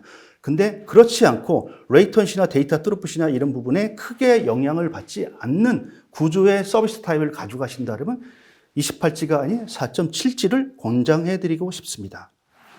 아울러 도입 시기란 부분도 한번 말씀을 좀 드려보겠습니다. 첫 번째, 스타트에서 6개월 안에 하겠다, 아니면 3, 4개월 안에 하겠다, 아니면 1, 2개월 안에 하겠다. 그 개월수에 대한 자사만이 갖고 있는 로드맵에 따라 가지고 POC의 대상, 아니면 그걸 어떤 식으로 도입을 하겠다라는 부분들이 명확하게 나올 것입니다. 좌측에 있는 항목 중에 3가지 이상이 높음을 만약에 가지고 계신다면 특화망으로서 자사망으로 구축하시는 게 효율성이 있다고 생각을 하고 있습니다. 다음은 지금까지 발표드린 부분을 가지고 성공적인 프로젝트와 실패한 프로젝트로 한번 나눠보도록 하겠습니다. 성공적인 프로젝트에는 그만한 이유가 있습니다. 첫 번째, 비즈니스 목적을 명확하게 가져갔습니다. 어떠한 비즈니스 목적의 특화망을 도입하겠다라는 부분과 POC를 선행해서 자사만이 갖고 있는 기술력과 서비스 콘텐츠를 확장할 수 있고 그에 대한 확신성을 가지고 투자하는 방법, 그리고 하이브리드 방식으로 해서 5G를 전체적으로 다 커버하는 부분이 아니라 소수의 커버지를 하고 기존에 있는 와이파이나 유선이라는 부분을 혼용해서 사용하는 부분, 그 다음에 와이파이하고 유선이라는 부분을 특화망으로 전환하는 부분, 이렇게 되어 있습니다. 그리고 라이센스의 부분도 명확합니다. 처음서부터 1000위, 10,000위, 20,000위에서 큰 라이센스를 구매하시는 게 아니라 소용량으로 해서 100가입자, 200가입자, 소용량으로 해서 라이센스를 계약을 하신다면 그 부분이 라이센스에 대한 초기 부담 비용이 적어질 것입니다. 아울러 기술 이전 계약 부분을 말씀드리도록 하겠습니다. 기술 이전을 명확하게 받고 이런 부분들을 어떻게 하겠느냐, 교육적인 부분, 이런 부분들이 명확하게 명시가 되어 있지 않으면 벤더사에 종속되는 부분이 있습니다. 근데 실패한 프로젝트를 보면은 과잉 사양에 대한 투자, 이러면서 투자 비용이 많고, 그리고 RFP의 커스터마이징이 미명사되어 있기 때문에 향후에 우리가 가지고 있는 시스템은 이지만 시스템에 대한 권리, 그리고 기능에 대한 부분이 미지했대, 이런 부분이 발생하게 됩니다. 그리고 이렇게 됐을 때 고객이 원하는 서비스, 고객이 원하는 권리를 찾지 못하고 벤더사에 끌려가는 부분이 있습니다. 벤더사에 끌려가게 되면은 그만큼 투자 비용이 많이 들 것이고, 향후에는 아마 회사 입장에서는 한 번 더 고려해보는 아마 단계가 있지 않을까 생각을 합니다. 서비스 레벨에 대한 억셉턴트에 대한 부재, 그리고 운영 모델을 어떻게 할 것인지, 이런 부분들이 서두에 정립이 안 되면은 5G에 대한 부분으로서 프로젝트가 실패하는 부분으로서 많이 발생을 합니다. 그러면 단계별로 어떻게 할 것인지 한 번 더 짚어보도록 하겠습니다. POC를 통해서 비즈니스 목적에 맞는 검증을 한번 해봐라 라고 말씀드리고 싶습니다. 즉, 자사가 갖고 있는 서비스 콘텐츠를 명확하게 하고 그 서비스 콘텐츠가 부합되는 부분이 있는지 없는지를 확인해서 우리 서비스가 이만큼은 가능하다, 확신성이 있을 때 확장을 가라. 그럼 파일럿에 대한 부분으로서 가져가고 그 확장에 대한 부분을 점차적으로 늘리면서 전사적으로 가라고 말씀을 드리겠습니다. 처음서부터 전사로 가시게 되면 비용적인 부담이 상당히 많이 있습니다. 그래서 단계별로 단계에 맞게끔 자기 자사에 맞는 시스템 도입과 펑셔널 테스트에 대한 부분을 명확하게 가져가신 다음에 도입을 하시라고 말씀을 좀 드리고 싶습니다. 자, 그러면 지금까지 설명한 부분을 한 페이지로 요약을 한번 해보도록 하겠습니다. 첫 번째, 비즈니스 목적을 먼저 생각을 하시길 바랍니다. 비즈니스 목적이 명확하지 않다 하면은 투자에 대한 불확실성이 있고 결과가 좋지 않을 수가 있습니다. 두 번째, 28지를 너무 고집하지 마십시오. 4.7지로도 가능합니다. 28지를 선택 안 하시고 4.7지를 선택을 하신다 하면은 기지국수가 그만큼 적어지기 때문에 그만큼 예산이라는 부분도 절감하실 수가 있습니다. 아울러 온프라미스가 아닌 클라우드에 대한 임대형 코어를 먼저 생각을 하시고 그에 대한 초기 비용을 낮추실 것을 먼저 권고드립니다. 그리고 RFP의 커스터마이징이라는 부분은 명확하게 명기해 두실 것을 다시 한번 말씀을 드립니다. 고객이 누릴 수 있는 권리, 그 권리가 RFP에 나와 있고 그 부분이 자사만이 가져올 수 있는 커스터마이징입니다. 그리고 시스템을 도입하실 때 POC란 부분을 먼저 선행해봐라 라고 말씀을 드리고 싶습니다. POC 단계에서 비즈니스의 목적에 맞는 포커싱을 한번 맞춰봐라 이렇게 말씀을 드리고 싶습니다. 아울러 삼선체계에 대한 기술 이전과 이런 부분에서 유지보수 단계를 한번 검토해봐라 이렇게 말씀을 드리도록 하겠습니다. 여기까지가 제가 오늘 준비한 세미나 자료입니다. 아울러 한 말씀 더 드리고 싶으면 5G 특화망은 기술의 자랑이 아니라 기업의 비용을 줄이고 생산성을 높이는 강력한 인프라 자산이어야 된다고 생각을 합니다. 그렇다면 5G 특화망 기술과 R&D 역량을 고객의 비용을 깎아주는 설계 능력으로서 지원을 하신다면 특화망 도입을 주저하고 있는 수많은 기업에서 현실적으로 특화망에 한 걸음 더 다가갈 수 있는 현실적 가이드가 되지 않을까 생각을 합니다. 여기까지 마치도록 하겠습니다. 네, 발표 감사합니다. 대표님 발표 내용 중에 커스터마이징이라고 반복적으로 말씀을 해주셨는데 커스터마이징이 잘 와닿지가 않아가지고 그 부분에 대해서 짧게 한 번만 설명 부탁드리겠습니다. 알겠습니다. 예전 같은 경우는 시스템에 대한 부분을 커맨드 라인을 보통 사용을 했습니다. 근데 커맨드 라인은 이동통신사에 맞춰서 보통 설계가 되어 있습니다. 근데 특화망이란 부분은 서비스란 부분이 상당히 다양화되어 있습니다. 스마트 팩토리 아니면은 현대자동차에 대한 부분 아니면 항만 이렇게 했을 때 각각의 사용자가 보고자 하는 대시보드나 기능에 대해서 다 다를 것입니다. 그래서 한 가지 좀 예를 들어서 하신다면 IoT 회사에서 단말에 대한 부분으로서 시험을 하실 때 1번부터 100번까지에 대한 가입자가 있습니다. 근데 그 가입자에 대해서 상태 관리를 하고 싶다라고 했을 때 몇 번 가입자가 지금 파워가 오픈되어 있는지 아니면 몇 번 가입자가 액티브 되어 있는지 이런 부분들을 명확하게 대시보드에 나열할 수 있는 부분이 되어 있습니다. 그런 부분들을 고객의 눈높이에 맞도록 배열을 하고 기능을 추가해주는 부분, 이게 어떻게 보면 커스터마이징이라고 할 수가 있겠습니다. 그게 특화망의 어쩌면은 본질일 수가 있겠네요. 네, 맞습니다. 가장 중요한 키가 된다고 생각을 하고 있습니다. 네. 발표 감사합니다. 그런데 국산 장비와 최적 설계를 하려면 검증과 기술 지원을 받을 곳이 필요할 것 같아요. 마지막 순서에서 기업이 실제로 활용할 수 있는 지원 프로그램을 소개해 드리도록 하겠습니다. 네, 마지막 순서입니다.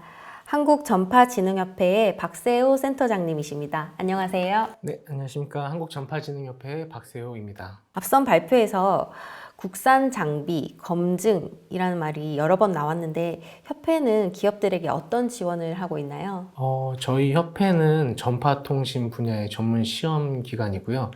기업들이 개발하시는 제품에 대한 검증을 주로 하고 있습니다. 그래서 5G, 6G, 무선 충전, 그 다음 전자파 적합성, 신뢰성 분야까지 종합적인 검증을 진행하고 있고요.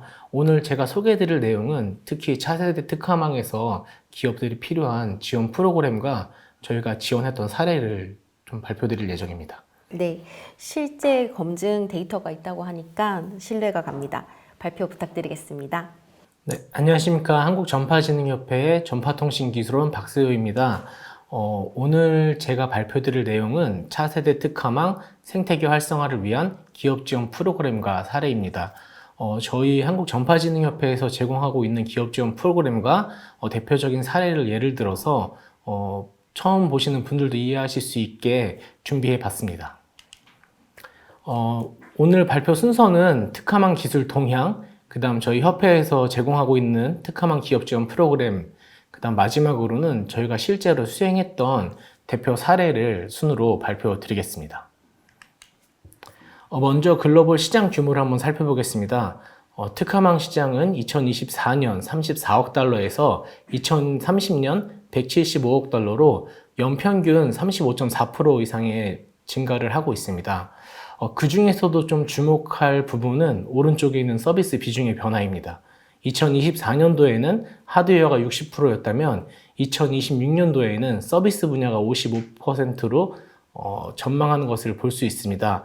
이는 지금 하드웨어 중심의 구축에서 클라우드 기반의 구독형 서비스와 또는 일체형 장비들로 시장의 트렌드가 변화되고 있습니다. 그리고 전 세계적으로 3,700개 이상의 5G 특화망 설치 사례가 보고되고 있으며 이는 특화망 시장이 이제 더욱더 확산되고 있다는 것을 뜻합니다. 그럼 전 세계적으로 특화망을 적용된 사례를 한번 살펴보겠습니다. 먼저 제조 분야입니다. 테슬라 같은 경우는 기가베를린 공장 안에 특화망을 설치하여 수백 대의 차량 업데이트 및 자동화된 물류 시스템을 운영하고 있습니다. 그 다음에 물류 분야에서는 루프트한자에서 5G 특화망을 통해서 대규모 연결을 하고 와이파이 대비 높은 커버리지와 높은 화물 처리량을 고속으로 해결하고 있습니다. 마지막으로는 재난 분야입니다. 일본의 위성통신 사업자인 제이셋은 정지궤도 위성과 로컬 5G와 연결을 통해서 재난 시나리오로 활용한 POC를 진행 중입니다. 이처럼 지금 특화망은 제조, 물류, 재난 등 다양한 분야에서 활용되고 있습니다. 이러한 폭발적인 성장에도 국내의 특화망의 성장을 가로막는 구조적 장벽이 존재합니다. 첫 번째는 높은 초기 구축 비용입니다. 기지국, 코어, 단말기 등 와이파이 대비 높은 구축 비용과 불확실한 ROI로 구축에 어려움을 겪고 있습니다. 두 번째로는 디바이스 생태계의 미성숙입니다. 스마트폰을 제외한 5G 통신 모듈과 산업용 단말의 다양성 부족으로 비용 문제 등이 지속적으로 발생하고 있습니다. 세 번째는 전문 인력 부족입니다. 음영 지역 관리, 단말 호환성, 코어 네트워크 보안 등 자가망을 운영할 수 있는 전문 인력이 부족합니다. 네 번째로는 복잡성입니다. 기존의 IoT 디바이스가 사용하고 있는 4G, 5G, 와이파이 등 기존의 시스템과의 호환성이 복잡함으로써 이는 분명 특화망의 활성화를 위해서 해결이 필요한 부분입니다. 다섯 번째는 킬러 서비스의 부재입니다. 각 산업별 요구사항에 맞춰서 네트워크 슬라이싱, AI 랜 등 신규 서비스 모델 발굴이 필요합니다. 이러한 문제를 해결하기 위해서 정부와 전문기관이 함께 나섰습니다. 과기정통부의 주관 아래 차세대 특화망 윤곽 산업 활성화 기반 구축 사업을 수행하고 있으며 한국방송통신전파진흥원과 한국정보통신기술협회 그리고 저희 한국전파진흥협회가 수행을 하고 있습니다. 망 구축 전에는 한국방송통신전파진흥원에서 망 설계 컨설팅을, 개발 단계에서는 한국전파진흥협회에서 무선장치 단말에 대한 개발 지원, 그리고 특화망이 구축된 후에는 한국정보통신기술협회에서 인프라 시험 검증을 담당하고 있습니다. 이번 슬라이드는 저희 한국전파진흥협회에 대해서 잘 모르시는 분들이 있으실 것 같아서 준비해봤습니다. 저희 한국전파통신기술원 같은 경우는 5G, 6G, 안테나, 무선 충전 등 제품의 개발 지원과 성능 개선, 상용화 지원의 종합적인 기술 지원을 제공하고 있습니다. 저희의 궁극적인 목표는 중소벤처기업의 제품이 적시에 출시될 수 있도록 하는 것이 저희의 제일 큰 목표입니다. 그래서 아이디어의 구현 및 시제품 제작 단계부터 개발 환경 지원, 검증 및 품질 개선, 제품의 상용화까지 종합적인 기술 지원 체계를 구축하고 있습니다. 저희 인프라는 송도와 가산에 위치하고 있으며 송도에서는 IoT 부품 단말에 대한 개발 검증과 가산에서는 이동통신 기반의 무선 통신 단말에 대한 상용화 검증을 수행하고 있습니다. 앞에서 말씀드린 내용들이 좀 와닿지 않을 것 같아서 이번 장표를 좀 준비했습니다.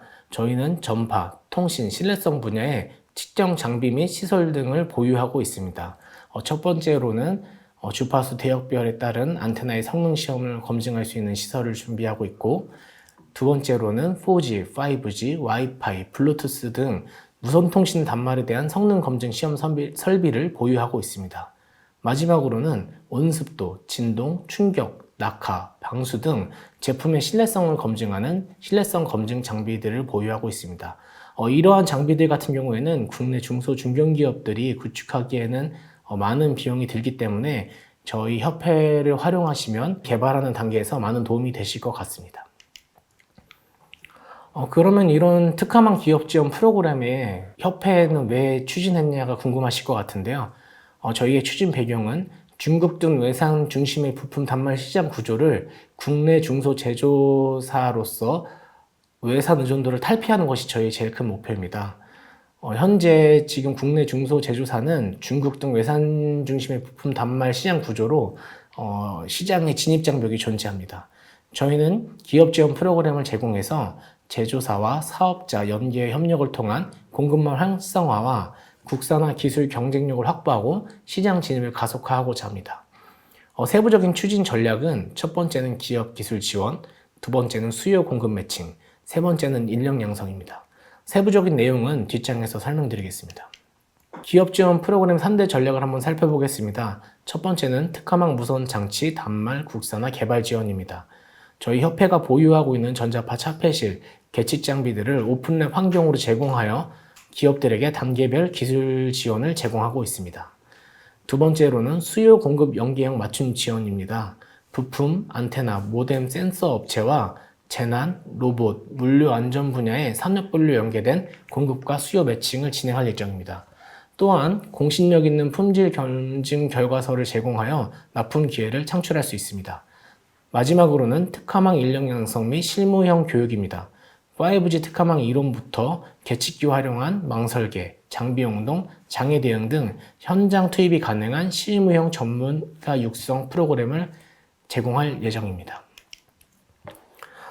단말 국산화 개발 지원의 세부 항목을 좀 살펴보면 통신 성능 개발 지원에는 송수신 출력 및 감도를 검증할 수 있는 RF 적합성 시험, 무선 방사 성능을 검증할 수 있는 OTA 시험, 특화망 서비스의 품질을 검증할 수 있는 서비스 품질 3가지로 제공되고 있습니다. 다음은 신뢰성 환경 개발 지원입니다. 특화망 장비 단말이 노출되는 실제 환경을 모사할 수 있는 시험 지원을 제공하고 있습니다. 환경 분야에서는 온습도, 열 충격, 기계적인 분야에서는 진동, 낙하, 충격, 특수 환경에서는 방수, 방진 등 실제 특화망 단말 및 장비들이 노출되는 환경을 모사하여서 제품의 수명을 예측할 수 있습니다. 그럼 지금까지 저희가 말씀드린 이 프로그램들의 대표 사례를 한번 보여드리겠습니다.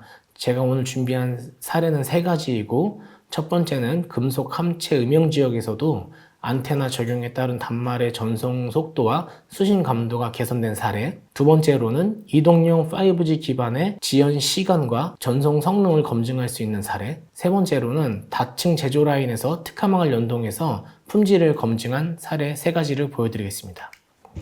첫 번째 사례입니다.